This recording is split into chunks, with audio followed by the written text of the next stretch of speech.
নতুন বিয়ে করেছি, ফ্রিজও নেবো, ফ্রিজ দেখান। আচ্ছা ভাই আসেন তাহলে, এই যে এই গলি দিয়ে এই যে এইগুলো, এই যে ওই সাইডেও রয়েছে। এই ফ্রিজটা দেখি, ফ্রিজটা তো খুব সুন্দরই, ফ্রিজটা আমার খুব পছন্দ হয়েছে। এ বন্ধু দেখ, ফ্রিজটা তো ভালোই আছে, পছন্দ আসছে। ভাই দেখেন, এটা ডিপ আর নর্মাল প্রাইস সেম, বুঝতে পারিছেন? ছোট দেখতে হইলেও এর ভিতরে অনেক জায়গা পাবেন।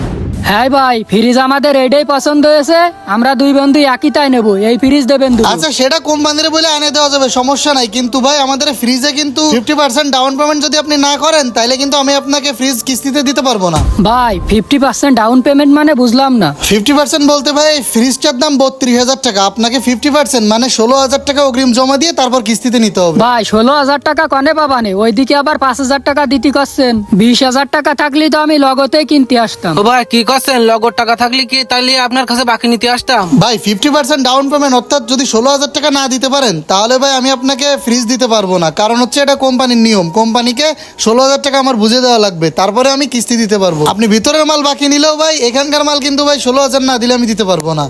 আশা করি বিষয়টা আপনারা বুঝতে পারছেন তো, সেইভাবে আর কি আরে ভাই দেখেন। আপনি ফ্রিজ দেবেন না, কি হয়েছে? আপনি কি বাড়ি নিয়ে যাই ফ্রিজ ধুয়ে ধুয়ে পানি খাবেন নাকি? আরে স্যার আপনি আসছেন আজকে, আর বললেন না এখানে 50% ডাউন পেমেন্টের সিস্টেম না, তারা বলতেছে 50% ডাউন পেমেন্ট দিতে পারবে না, তাহলে কিভাবে কিস্তিতে দিব আরে বলেন? মিয়া আপনি বোঝেন না, সবসময় কি রুলস অনুযায়ী কাজ করলে হবে? আপনার এই জায়গায় লোকাল না, মানুষজন তো একটু বাকি নেওয়ার জন্যই আসে। তা আপনি এক কাজ করেন, আপনি যে যা ডাউন পেমেন্ট দেয় ফ্রিজ দিয়ে দেন। স্যার তারপরেও এনারা তো 5,000 টাকার উপরে দিতে পারবে না বলতেছে।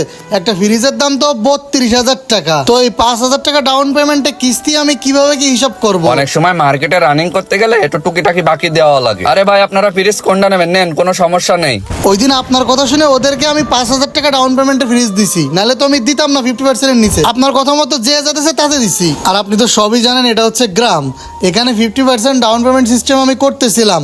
আপনি কোম্পানির অফিসার যখন বললেন, আপনার কথা মতো আমি অল্প ডাউন পেমেন্টে দিয়ে দিচ্ছি। এখন ব্যাপারটা হচ্ছে বাকি অনেক বেশি টাকা দেওয়ার কারণে ওদের কিস্তির অ্যামাউন্টটা অনেক বেড়ে গেছে, এই কারণে তারা ঠিক মতো টাকা দিতে পারতেছে না, বাড়িতে খুঁজতে গেলে পাওয়া যায়। কি করবো বলেন স্যার? এখন আমার একটু সময় লাগবে, আরো এই বছর ধান ভালো হয়, নতুন করে আবার ধান লাগাইছে, ধান উঠলে সবাই টাকা দেবে বলতেছে, আমার একটু ধান ওঠা পর্যন্ত সময় দেন স্যার। ভাই আমি আপনাকে সময় দিচ্ছি, কোম্পানি তো আমাকে সময় দিচ্ছে না। ভাই আমি একটা কথা বলি, আপনি তো ঠিকঠাক মতন টাকা দিতে পারছেন না, আপনি ডিলার পয়েন্টটা ছেড়ে কি দেন। বলতেছেন স্যার? এতগুলো টাকা খরচ করে শোরুম নিলাম এখানে, আমারে আর কয়টা দিন একটু সময় দেওয়া যায় না? আরে আমি আপনি ইমোশন দিয়ে কথা বলতেছেন কেন? আমার লাগবে টাকা, হয় আপনি টাকা পেলেন আর না ডিলার পয়েন্ট ছাড়ি। ভাই আমি এত কিছু জানি না, আমি আপনার ফাইল সাবমিট করতেছি, সামনের সপ্তাহের ভিতরে আপনার ডিলার পয়েন্ট ক্লোজ হয়ে যাবে। আমার এখন অন্য শোরুমে ভিজিট করতে যেতে হবে, আমি গেলাম এখন।